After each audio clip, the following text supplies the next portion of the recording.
Price எல்லார் கத்தருக்கு சோத்திரம். இன்று கத்தர் நம்மோடு பேச விரும்புகிற வார்த்தை, பலவைகள் ஒளிந்து போயின, எல்லாம் புதிதாயின.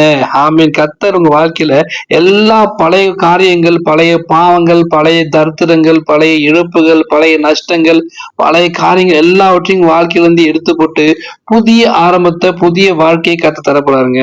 வசனம் சொல்லுதுன்னா, ஒருவன் கிறிஸ்துவுக்குள் இருந்தால் புது சிருஷ்டியா இருக்கிறான். நம்ம கிறிஸ்துவுக்குள்ள இருக்கணும். எப்ப ஆண்டோட சுந்தரச்சா ஏற்றுக்கொண்டு ஞானஸ்தானம் எடுத்து அபிஷேகம் பெற்றோமோ அப்ப நம்ம வாழ்க்கையில ஒரு மாற்றம் உண்டாகணும். பழைய பாவத்திலே இருந்துட்டு, பழைய இச்சையிலே இருந்துட்டு, பழைய கோபத்திலே இருந்துட்டு, பழைய காரியங்களே நம்ம ஈடுபட்டு இருந்தோம்னா புதிய மனுஷனா மாற முடியாது. ஞானஸ்தானம் எடுத்துக்கிற காரணமே பழைய மனுஷனை கழிந்தது புதிய மனுஷன், கிறிஸ்துவுக்குள் புதிய மனுஷனா மாறுறதுதான் ஞானஸ்தானம்.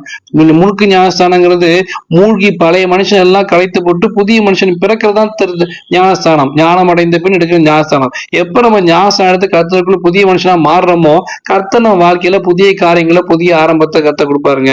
பழைய நம்மளும் கர்த்தருக்கு ஒப்பு கொடுக்கும் போது புதிய வாசல்கள், பழைய தரித்திரங்கள், பழைய இழப்புகள், வியாதிகள், பலவீனம் எல்லாவற்றையும் நீக்கி போட்டு புதிய ஆரம்பத்தை, புதிய வாசலை, புதிய அபிஷேகத்தை, புதிய வல்லமைய கர்த்தர், புதிய வாழ்க்கையை தர கர்த்தர் காத்திருக்காரு.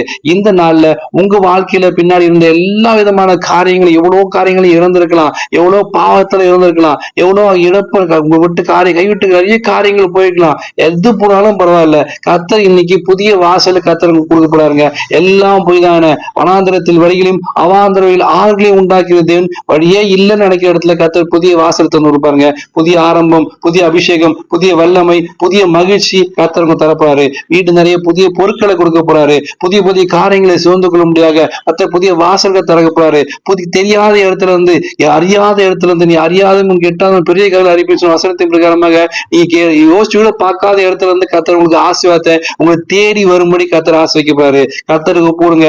நான் கர்த்தருக்குள்ள இருக்கிறேன், புது சிருஷ்டியா இருக்கிறேன், புதிய மனுஷனா மாறிட்டேன்னு சொல்லி கர்த்தருக்குள்ள ஒப்புடுங்க. உங்க வாழ்க்கையில பழைய காரியங்கள், எல்லா அவமானங்கள், தரித்திரங்கள் எங்க வைக்கப்பட்டிருந்தீங்களோ அந்த காரியங்கள் எல்லாவற்றையும் கர்த்தர் நீக்கி போட்டு ஒரு அபிஷேகத்தை கொடுத்து, ஒரு வல்லமையை கொடுத்து, புதிய ஆசீர்வாதத்தை கொடுத்து, புதிய ஆரம்பத்தை இந்த நாள்ல கர்த்தர் கொடுக்க போறாரு. விசுவாசோடு காத்துருங்க. கர்த்தர் நிச்சயமா வாழ்க்கையில பழைய காரியம் எல்லாவற்றும் ஒழிந்து போய்விட்டதுன்னு சொல்லி புதிய ஆரம்பத்தை, புதிய ஆசீர்வாதத்தை இன்னைக்கு தரப்போறாரு.